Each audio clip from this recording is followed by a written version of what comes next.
Hi! Welcome to A Day in My Life as a full-time content creator, full-time mom with a pre-kinder student. Ito nga pala yung third day na pasok nila Harvey last week pa at kita nyo naman third day pa lang hirap na akong gisingin. Pero maya-maya lang din bumangon na ang bata at pinag-breakfast ko na. Cereal at gatas nga pala ang pinaalmusal ko sa kanya kasi hindi ako nakapagluto. Hindi rin naman kasi talaga siya mahilig magkanin sa umaga. Anyway, habang nag-aalmusal siya, nag-prepare naman ako ng babaunin niya. Sa unang tinapay, nagpalaman ako ng cheese whiz dahil yun yung request niya. Tapos gumamit lang ako ng cutter na Mickey Mouse. Sa pangalawang tinapay, peanut butter naman ang pinalaman ko. Tapos gumamit naman ako dyan ng maliit na cutter na pa-flower ang design. 4 na peraso yung nakat ko na pa-flower pero yung 3 lang ang gagamitin ko. Tapos yung isa sa akin at yung mga tira-tira na nakat, ganun naman sa ating mga nanay, yung mga tira-tira yung kinakain. Naglagay lang din ako dyan ng iced gem at ng orange. At ayan na yung baon ni Harvey for today mga mare. Pagkatapos nilagay ko na rin sa lunch bag niya kasama na yung tumbler na may tubig. After niya, naligo na kami at binihisan ko na siya. Habang nagbibihis naman ako, nakita ko nagme-medyas na dito sa kwarto. Sabi ko nga, bakit niya pinasok sa kwarto yung sapatos niya? Iginamit niya na yan sa labas. Nag-disinfect lang ako dyan sa sahig tapos bumaba na kami.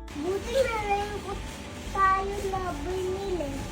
Sinuotan ko siya ng raincoat kasi umuulan-ulan at sabi nga ng bata, buti na lang daw bumili kami. Buti na lang talaga kasi ang hirap kapag umuulan tapos maglalakad lang kami. Saktong-sakto nga lang ang size nito sa kanya tapos ang ganda pa ng design. Hindi na ako nakapag-video at pagkatapos nga ng 1 oras, sinundo ko naman siya. Pagka-uwi namin, hindi ko na muna siya pinatulog kasi ang dami kong kailangan gawin. Kapag natutulog kasi si Harvey, kailangan nasa tabi niya ako, ang hirap takasan. Kaya kapag pinapatulog ko siya, ang nagagawa ko lang pag-edit at pag-voice over. Swerte ko na kapag natakasan ko siya at may nagawa akong iba. Anyway, nakapagpalit na nga ako ng kurtina after ilang years. Sa sobrang busy, ang tagal kong napalitan yung kurtina ko. Hindi naman kasi siya madumi. Pero syempre, maalikabok kaya kailangan na rin talagang palitan. Anyway, bumili nga rin pala ako ng bagong throw pillows. Flat na kasi yung mga throw pillows ko at ang gusto ko talaga sa mga throw pillows, medyo fluffy. May mga bago nga rin pala akong mga throw pillow cases kaya ito na rin yung ginamit ko. Ito namang blanket, gagamitin ko muna dito sa sofa. Ginawa ko siyang sofa cover pero hindi naman ako nagsisi kasi ang ganda rin pala. Kaso leather itong sofa namin kaya medyo madulas at nagugulo-gulo. Meron din pala akong bagong artificial plant na ilalagay ko dito sa sala. Papalitan ko kasi yung olive tree ko dito kasi meron akong paglalagyan. Anyway, ganito nga pala siya dumating. Ako na ang naglagay ng mga dahon isa-isa. Yung mga maliliit nilagay ko sa pinakadulo tapos yung mga malalaki naman ang nasa baba. Medyo bumigat nga lang nung nilagay ko na yung mga dahon at kapag nasasagi, natutumba kaya kailangan kong bumili ng vase. Lalagyan ko siya ng mga bato or kaya naman yung ceramic na vase ang bibilhin ko para medyo mabigat. Ayan, new look ang living room natin mga mare. Hindi na lang white at brown ang makikita nyong kulay. Nagustuhan nyo ba mga mi? Ano sa tingin nyo? Okay lang ba yung sala natin? Anyway, meron din pala akong dumating na vacuum from Dirma. Kaya sinipag din talaga ako ngayon maglinis at mag-ayos dahil dito sa bago kong vacuum. Pero kahit kasi meron akong vacuum, hindi naman ako araw-araw nagva-vacuum. Mas gusto ko pa rin talagang gamitin ang walis sa araw-araw kasi magaan lang tapos hindi ko kailangan mag-setup.